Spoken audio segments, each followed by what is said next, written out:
Good morning, everyone. Good morning, beautiful people. I hope this morning finds you all well. I just came to bring you all a bit of morning cheer. Uh, I was thinking, and one should think at least 3 times a day, deeply preferentially.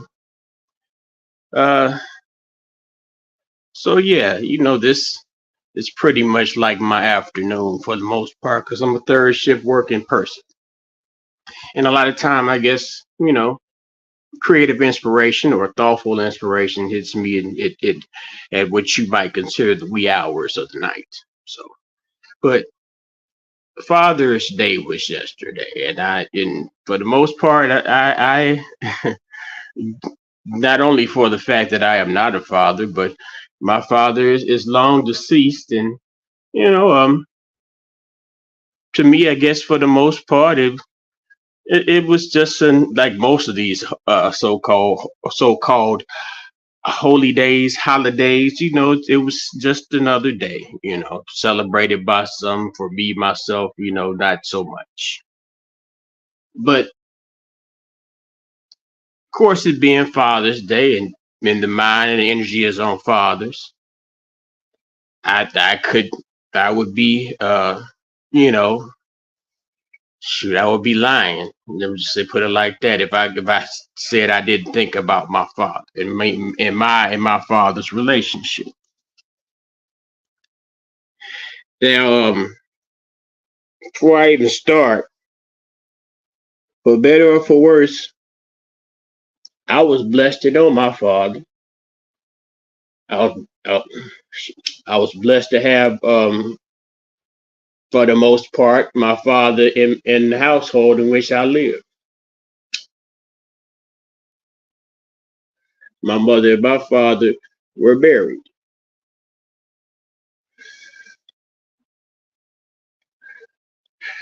Some people don't have that benefit, So be it and of course, when I say I talk, my message is pretty much aimed at other black males or black men, albeit women. You could listen in and pick up whatever, but I don't go about some people, I guess they feel as if they need to, some males or men feel as if they need to teach women some. I would prefer that a woman teach a woman, and I guess there's certain things that a male or a male can inform a woman about, and I guess that's also plays into the function of the father. It allows them to you know it allows a clear identity to be. If I teach, if a man teaches a male boy how to, all the concepts and precepts of manhood and masculinity, no toxic, then that's the function of the male, just as well as the female, the woman. If the woman teaches the female, the girl, all the concepts and precepts and customs, and I guess for some part traditions of the woman, then that's what it is. United, what's happening, man? Uh, so Father's Day. Now, I guess I could start with my concept. Now, my father was my father, and like I said, I was blessed to have my father, for better or for worse. And when I say for better or for worse, and I mean, I have my sisters in my household, but I also have other sisters outside. My father was in the streets. I guess some might argue as men at that time were. 70s. We had a young black man in the 70s, but I had, you have the propaganda, you have the Leave It to Beaver, the Brady Bunches, and all that shit on TV. So you look at that stuff on TV, and the gullible mind of the young Negro nigger boy, black boy, he starts to believe that uh, his lifestyle should be similar or identical to that lifestyle of those that he sees on TV. He should have, I mean, I to date myself, a Ward Cleaver, I can't even go with that. They're trying to bring it a little bit close to the But then can't say Uncle Phil because Uncle Phil wasn't Will's daddy. I could say Bill Cosby. Bill Cosby came much later, but you get my point. The pop come home, play baseball, teach the kid how to play basketball, whoopty whoopty blam. Our my father in the household was kind of closer to the good times, but I wouldn't say that our living was as tight as the good times household, because pops, he wasn't by no means the betrayer of the struggling black man at that time. My father, I never knew in my younger days. I never knew my father without the latest Cadillac. That time the platform shoes, the hats, the clothes, and all the accoutrements, the Mac, the pimp Mac persona that was prevalent at that time. The player, the player persona. Because of course my father, uh, I never knew him to work a job. My mother said he worked a job briefly, but my father was always a hustler. So my father, um, once we left Cleveland, Ohio, and moved to West Virginia, he had clubs. He had bars, clubs, bonding. He had multiple types of hustles, and those hustles kept him out at night. A lot of times he didn't come home.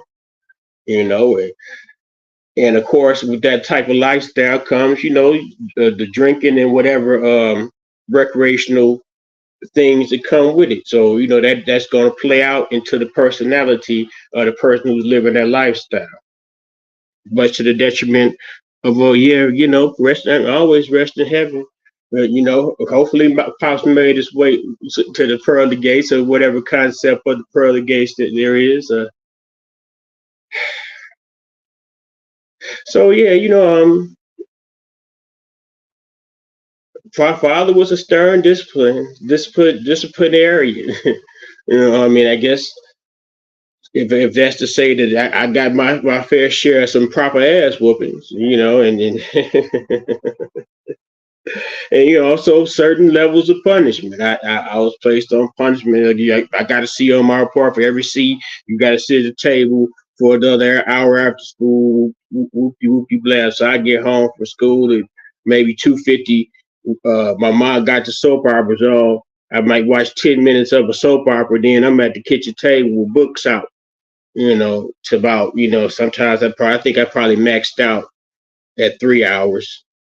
But I mean, by concept, you know, in a Leave It to Beaver type of world, that's decent punishment, but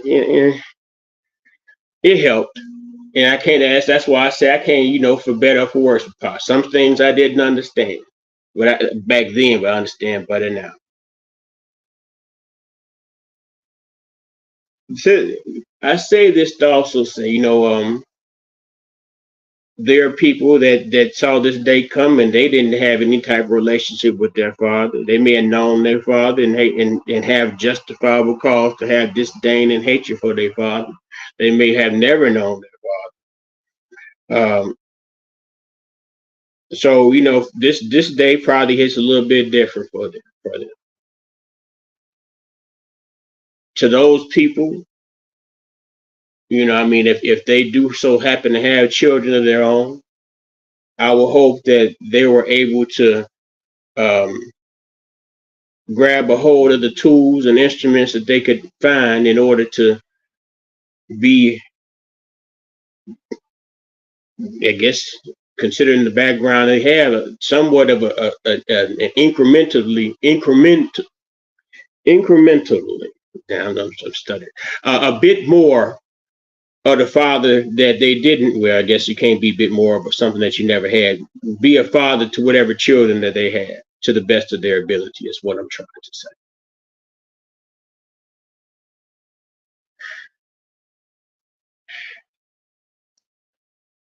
There's and it kind of today is a good day to touch upon this point as well. There seems that a lot of times a lot of the scrutiny comes on the single mothers because they say that the single mothers, they chose to let the man into whoopty whoopty blam, but it's never the consideration and the concern being thought that, well, uh brother, sir, fella, buddy, you knew if you go in, if you have sex with this woman unprotected, that you have the probability of impregnating this woman.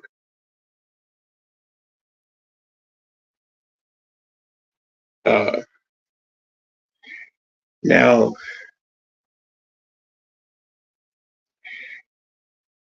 there are situations where, okay, the young man did indeed impregnate the woman, the old man, whoever man, the man impregnated the woman. He wants to take responsibility and be the father that he need to be. And it may be a situation where it may not, he may be with the child's mother, he may not be with the child's mother, he may marry the child's mother, may not marry the child's mother, whatever combination in between.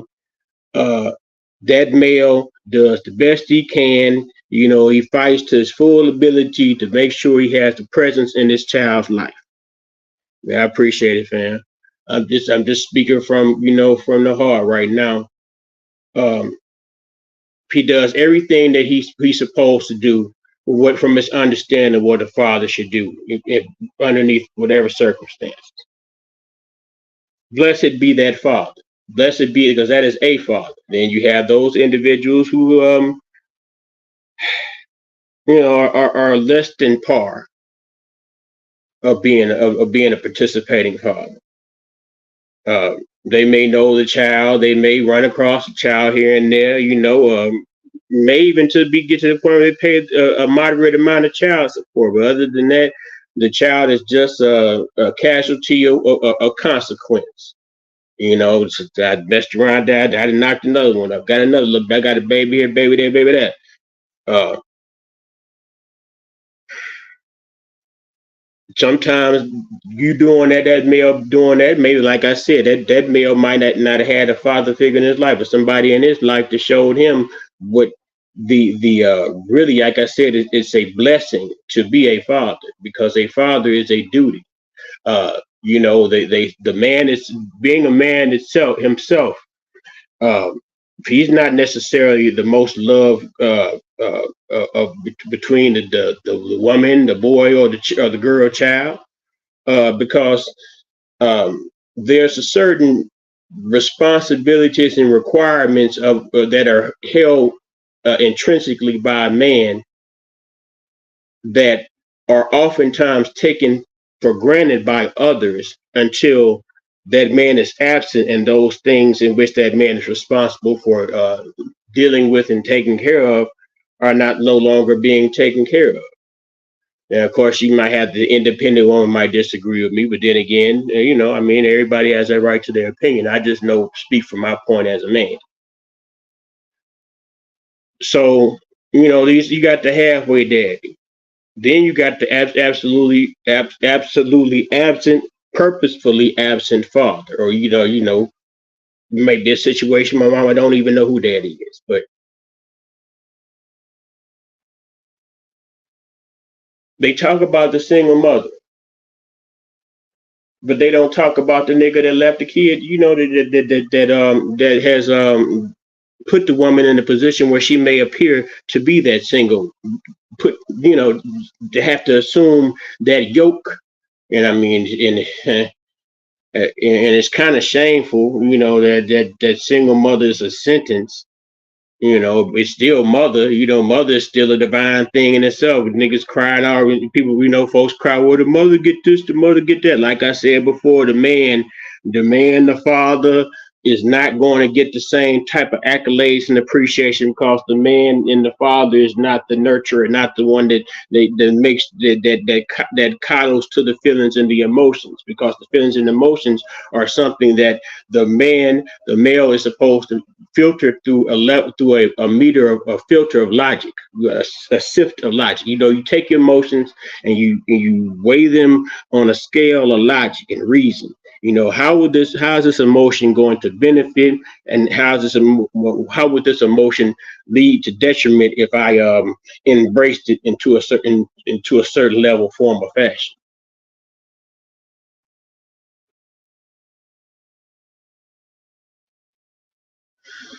Hmm. I and I guess I can understand. I mean, me especially, since I have no children at all. But then I guess you have to face reality. You might find a woman that you absolutely adore, you can't live without, but she happens to have children. And she may not be asking you to do nothing for her kids. Matter of fact, her baby daddy may be taking care of her kids. But you say to yourself, you have a certain contingent that say, stepfather, ha ha ha, the stepfather's simp, woo woo woo. Uh, didn't Shaquille O'Neal have a stepfather? So he had a whole song, "My biological didn't bother," even if my biological did. It is nothing wrong. It really is a shame, because you really kind of setting up your next generation to be weak. It's like some of even my generation next, the millennials, whatever, they talk about how this whatever generation perceives them as weaker. But you set them up to be weak. You to be weaker.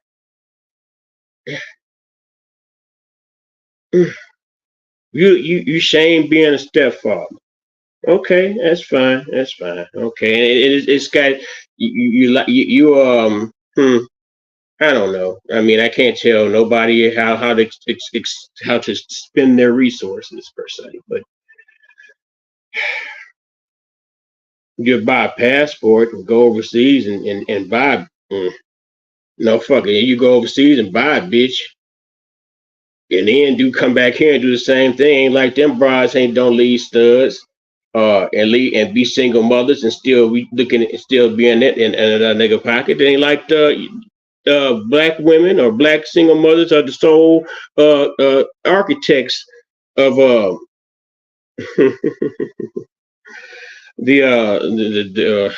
pardon me for the stereotype, the better baby mama saga.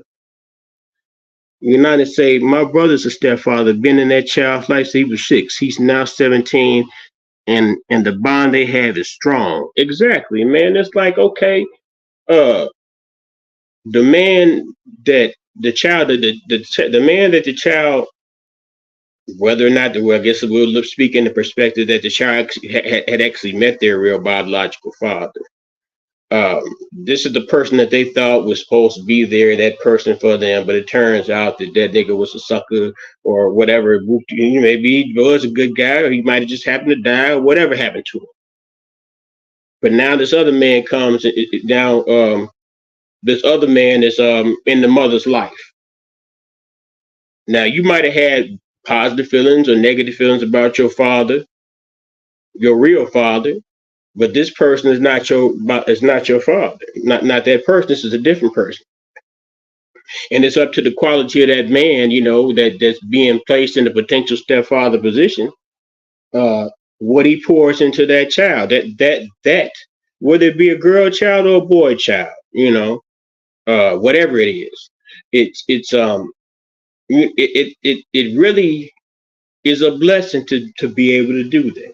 To have the opportunity and the responsibility to do that, because that's what everybody talks about, legacy, and what they're gonna pass on down to their next generation. But when it comes time to, like, okay, look to your neighbor, now look to your other neighbor. And but really, a lot of us don't even really need to look outside nowhere. We need to look inside our own particular dwelling. Let's start in that mirror and try to look into your own eyes and read your own mind, and figure out where somehow, in some place, and at some point, your compassion became compromised. Your ability to have love for your folks in the midst of them being, and seemingly being, the most ignorant, counterproductive species on this planet. And dysfunctional, they're publicly and celebratorially dysfunctional in public. We like to have a good old time. We like to show out, and then we talk about that's our culture. Don't nobody dare imitate our culture, because you disrespecting us, because we disrespect our own selves as our culture. You're not allowed to imitate us disrespecting ourselves and our own culture.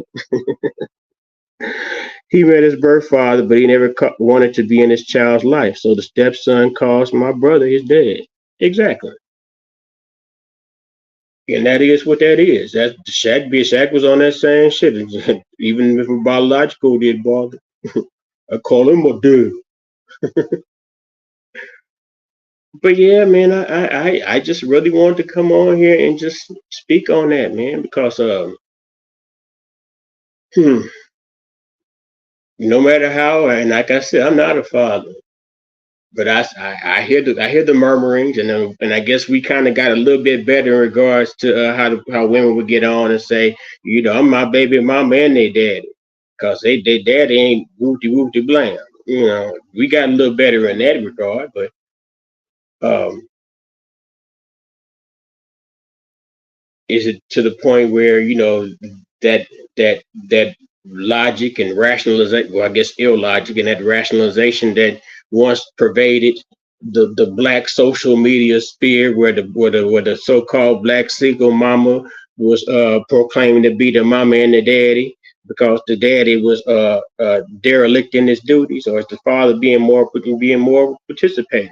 They say that the statistics say that as far as racial and ethnicities go, that the black father is most active in their child's life.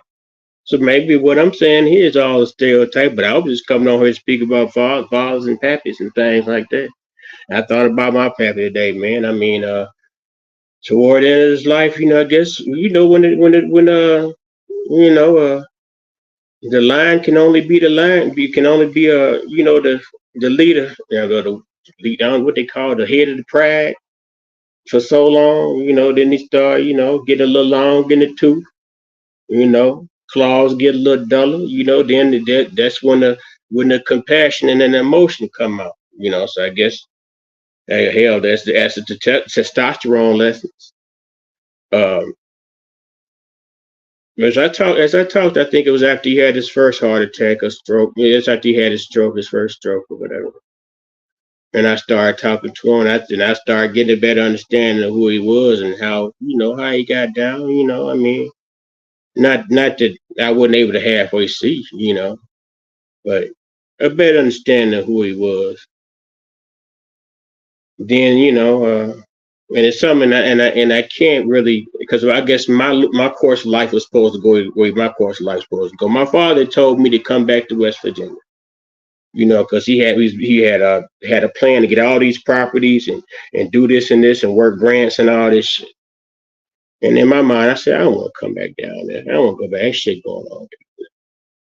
But what he was trying to do, he was attempting to try to set a long term legacy, and even after he died, it was there was still he still owned property that my mother, she ended up letting go because she wasn't gonna be able to keep it with all that shit. But I guess in my regret, since I have my own personal plantation in which I have to attend and call Candyland, and I working on, like, in deference to the ideology of Dame Dash, I'm working on another man's dream. I think about, perhaps what if I did just say fuck Nashville and just being down there bullshitting and came back home and put my focus on building up uh, the empire. Where would it be and where would I stand at that point? Maybe I would be a father because I would have had less options to do uh, what I was doing at the time. I could be a father, but I should have been a father, but choices and decisions was made. I like to believe mutually. Where I don't the three, maybe four children I would have, I guess let's say shout out to Roe versus Wade, Planned Parenthood, all the millions and millions of black babies. Let me stop. Happy Father's Day, happy belated Father's Day to those who celebrate it, for those who have a reason to celebrate it. Um, Blessings to those fathers who are active in their children's lives, who do their best to represent what the moniker of father, the duty of fatherhood is. Shout out to my nigga United for popping through. Um, Peace and love to you all, and just stay in line with what it is, nigga nation or nothing. I'll holler at y'all next go round. Still not, yeah, I know it's still not too late to be a father, man, but I'm 53, man. Why bother me? I don't know. It depends on how the fates prevail, but I got to get me a young bride, too. There we go, man. Peace and love.